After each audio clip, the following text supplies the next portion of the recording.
Yeah, speaking of SummerSlam, that's coming up. What can we expect from it? A lot of controversy, a lot of good in-ring performances that get a little bit messed up when it comes to the storylines. Thankfully, one of the things that they do now, and they've done it the past couple of years, is that developmental territory that I mentioned, NXT. They do shows before the big four main WWE main roster kind of shows. Yeah. So this is all going to be taking place at the Barclays Center in Brooklyn. And Okay. for the fourth year in a row, that's happening. And for the fourth year in a row, they're doing an NXT show beforehand on the night before. Every year, that has been the consistently better show. So you're getting, if SummerSlam ends up being great, two amazing shows back to back, Saturday and Sunday.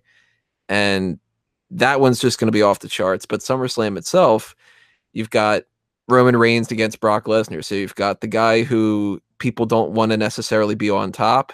And the two have fought each other a bunch of times. People are sick and tired of it, but the company really, really wants this to be a bigger deal. Yeah. So that's incredibly frustrating. Ronda is most likely going to be winning the Raw Women's Championship. So that's going to really kind of cement her as somebody going forward. Lots of different people that are capable in the ring, and all they really need to do is go out there and have fun, and they're going to put on great matches like AJ Styles and Samoa Joe, Dolph Ziggler and Seth Rollins. They've got a lot going on, and they've only announced 6 matches Mhm. on the card. Let's go back to Reigns and Lesnar. So what's their overall head-to-head? Like who's won the majority of those matches? Lesnar's won every single one, Ah. and that's kind of the problem a little bit. A little bit of backstory for those who aren't too initiated with it. They built up this idea of Brock Lesnar being kind of unbeatable and Roman Reigns being the guy who was going to beat him. And it all led to WrestleMania 31, if I remember correctly. Mhm.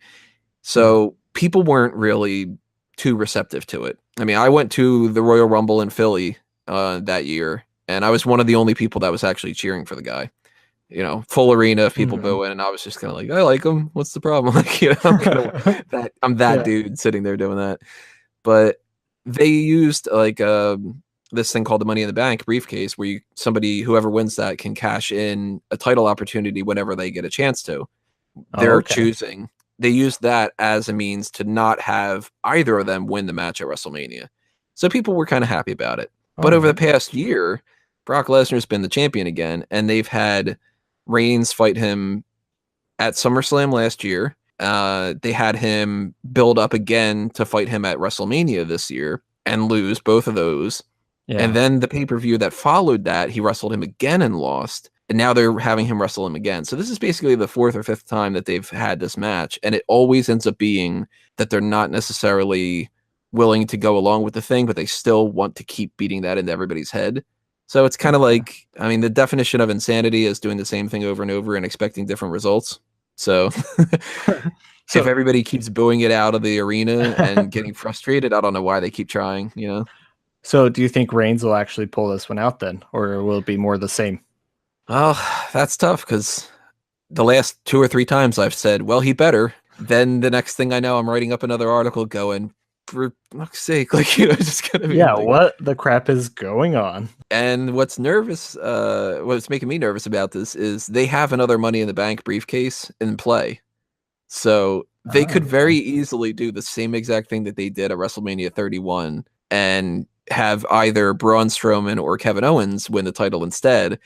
That way, Brock Lesnar doesn't have to actually lose, so he looks Okay. strong, and Roman Reigns doesn't lose, and you know, kind of beating around the bush of saying that they just can't commit. So the briefcase is kind of the wild card in the whole thing.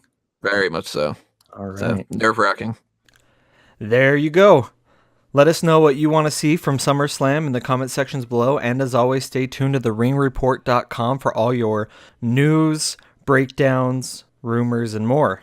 And if you liked the video, hit the subscribe button and the bell to stay tuned to all of the Ring Report's latest videos.